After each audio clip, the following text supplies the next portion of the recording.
Well, I've wanted for a long time to do this little personal essay on why I take racism and anti Semitism and so on very personally. And so, for better or worse, when I was a kid, I didn't read much, but a friend gave me a book called The Rise and Fall of the Third Reich and a few other books about the Nazi experience and Holocaust and all that.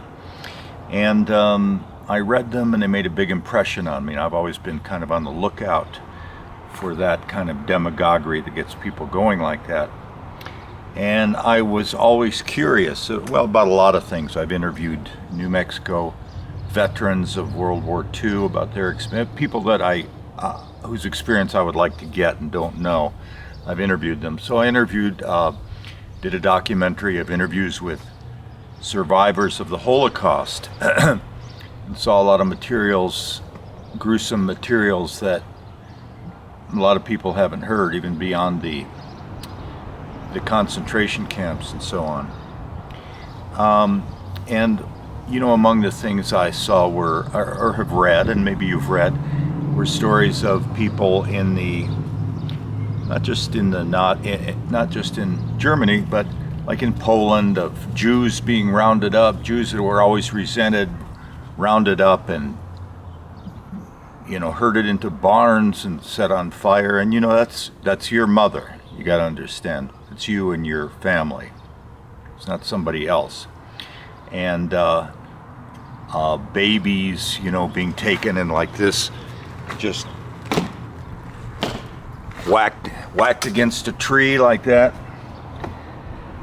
And that's your baby. See, that's what everybody's got to understand. And you may think, well, that's Jews, but no matter what group you're part of,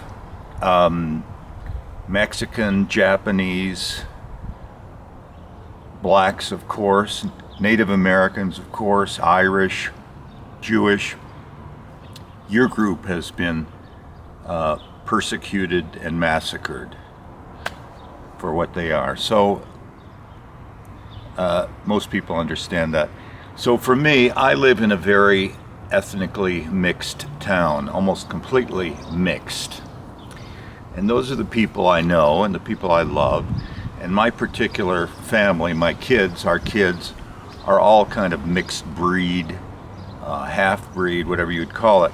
And those are the people I love the most and have the biggest connection to. So when you're talking about massacring, if you're talking about putting down or exterminating even or something, some group like that, that's why I take that very personally, because you're talking about my kids and my loved ones, you see, very personal. And I also hold this against any politician who would not immediately disown any racist sentiment in his follower, or pretend he didn't know about it or doesn't care about it or whatever. Racists who support him, by the way.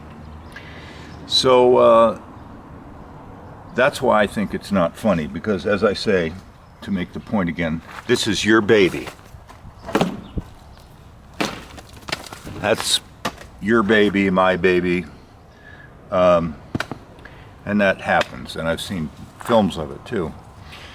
So I don't think it's funny. And one of the women I interviewed, she's now gone, for this Holocaust video, is a woman who was, she wasn't even Jewish. Her mother, I think her mother was Jewish maybe, and her mother got sent to the prison camps, concentration camps, and murdered. And she said, these people who deny the Holocaust, I don't know what I would do if I ever met one. She says, you don't kill 6 million people and then pretend it never happened. She said, if I ever met one of those people who said something to me, she says, I don't know what I would do. I would probably go to prison, but I would feel good that I got just one of them. And that's the way I feel. So I don't think it's funny or a means of self-expression or anything. And somebody might try me sometime and we'll see what happens. But anyway, that's my little speech.